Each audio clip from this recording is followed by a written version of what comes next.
এই গরমের ছুটির দিনে দুপুরে কচি আমের ভর্তা খাওয়ার জন্য মনটা কেমন যেন আনচান আনচান করতেছিল। তাই পাড়ার সব কচি কাঁচা ভাই বোনদের নিয়ে আজকে আম ভর্তা বানাতে লেগে পড়লাম। যেহেতু এখন আমের সিজন আর গাছে গাছে প্রচুর পরিমাণে আম ধরেছে, তো চাইলে কিন্তু দেখতে দেখতে গাছ থেকে টুক করে আম চুরি করে নিয়ে এসে এভাবে ভর্তা বানিয়ে খেতে পারেন। ছোটবেলা যে আম কুড়াতে গিয়ে আম চুরি করে পেরে নিয়ে আসেনি, এরকম মানুষ খুঁজে পাওয়া খুবই মুশকিল। ছোটবেলা পাড়ার সকল ছেলেমেয়েরা মিলে ঝড়ের দিনে আম কুড়াতে যাওয়াটা কিন্তু খুব একটা স্মৃতিময় অধ্যায় ছিল আমাদের জীবনে। ছোটবেলা যে আম কুড়াতে গিয়ে কত বাগানালা দৌড়ানি খেয়েছি তা আর গুণে শেষ করা যাবে না। তবে জীবনের সে অধ্যায়গুলো এখন খুব মিস করি। কিন্তু এখন যদি আমরা চাই ছোটদের সাথে একটু আনন্দ ভাগাভাগি করে নিতেই পারি। তাই ছুটির দিনে সব কচি কাচাদের একসঙ্গে ডেকে নিয়ে আজকে আম ভর্তা বানাচ্ছি। তো আম ছিলার জন্য একটা অভিনব টেকনিক আমার কাজিন খুঁজে বের করেছে। তো আপনারা ভিডিওর মধ্যে দেখতেই পাচ্ছেন ও কিভাবে আম ছিলতেছে। আপনারা চাইলে কিন্তু এভাবে আম ছিলতে পারেন। এভাবে আম ছিললে নাকি আপনার হাতে কষম আঁকবে না আর কোনো আঙ্গুলে কালো কালো দাগও হবে না। কত বুদ্ধি রে ভাই তোদের, এত বুদ্ধি নিয়ে তোরা রাতে ঘুমাস কি করে? আইনস্টাইনের যদি বেঁচে থাকতো তোদেরকে দেখে তো লজ্জা একদম লাল হয়ে যেত। আমগুলো তো সুন্দর করে কাটা ছেঁড়া ধোয়া শেষ। এখন আমগুলোরে সুন্দর করে ঘষা মাজা করে তার বডির মাংসগুলোকে আলাদা করে নিতে হবে। অলরেডি কিন্তু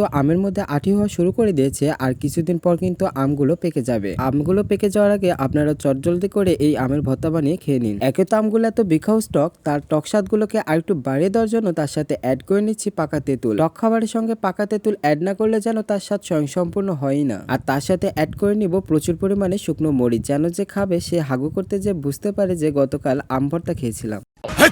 তার সাথে অ্যাড করে নিলাম সাগরে বিষ্ঠা পানি থেকে তৈরি করা সে সুস্বাদু লবণ। আম ভর্তার সাথে যেন কাসুন্দি না হলে হয় না, এ যেন এক অসাধারণ কম্বিনেশন। এই কাসুন্দিগুলো কিন্তু আমি একদম বাড়িতে বানিয়েছি। সর্ষেগুলোকে ব্লেন্ড করে নিয়েছি আর হোমমেড যেগুলো জিনিসে কিন্তু খুব সুস্বাদু হয়। তার সাথে অ্যাড করে নিয়েছিলাম সামান্য পরিমাণে চিনি। একটু টক ঝাল মিষ্টি স্বাদ হলে কিন্তু খুব সুন্দর হয়। কাসুন্দির পরিমাণটা একটু কম হয়েছে, আমরা ঘটিবাটি সবকিছু ধুয়ে ধুয়ে নিচ্ছিলাম। আমাদের মতো কাঙ্গাল কমিটির সভাপতি যারা আছেন তারা আমাদের সাথে যোগাযোগ করতে পারেন। কিভাবে সাশ্রয় মূল্যে খুব টেস্টি রেসিপি বানানো যায় সেটা আমরা কিন্তু একসাথে বুদ্ধি করে বের করতে পারি। তো সবগুলো মশলা একসাথে করে নিয়ে এবার ঘষা মাজা শুরু করে দিলাম। এবার আমগুলোকে মশলাগুলোর সাথে মিক্সড করার পালা আর সবগুলো একসাথে করে মাখো মাখো করে নিতে হবে। এই কচি আমের ভর্তা বানানো দেখে আপনাদের মুখের মধ্যে তো একদম পানি এসে সমুদ্র হয়ে যাওয়ার অবস্থা হয়ে যাচ্ছে, আমি কিন্তু সেটা বুঝতেই পারতেছি। যে কোনো টক খাবার দেখলে কিন্তু সবার মুখে একই রকম অবস্থা হয়, যেরকম আমার এখন হচ্ছে। ভিডিও এডিটিং করতে যেহেতু আমি আবার এই খাবারটাকে খুব মিস করতেছি। যদি আবারও একটু কাছে পেতাম তাহলে টুক করে খেয়ে নিতাম। আচ্ছা, এই ভিডিওটা দেখে আপনাদের মুখের কার কি অবস্থা কমেন্টস করে কিন্তু অবশ্যই জানাবেন। যদি পানি চলে আসে তাহলে কিন্তু দিতে বাধ্য নই। দেখেন স্বাদের ঠেলা আমাদের একদম কারাকারি অবস্থা শুরু হয়ে গেছে। কে কার কাছ থেকে কেড়ে নিয়ে খেতে পারে সেই অবস্থা শুরু করে দিয়েছিলাম। আমার ভাগের অংশটুকু নিয়ে আমি দিয়েছি এক দৌড়, আর তাদের কাছ থেকে অনেক দূরে গিয়ে শান্তশিষ্ট ভাবে বসে বসে একা একা খাচ্ছিলাম। কিন্তু তারা এসে তাও ডিস্টার্ব করতেছিল। তারা আমাকে খুবই হাসানোর ট্রাই করতেছিল। আর এদিকে লেবুর মায়ের কি অবস্থা দেখেন, সে গামলা চাটা শুরু করে দিয়েছে। লেবুর মায়ের জন্য আরো 2 গামলা আম মাখানোর ব্যবস্থা করা হচ্ছে।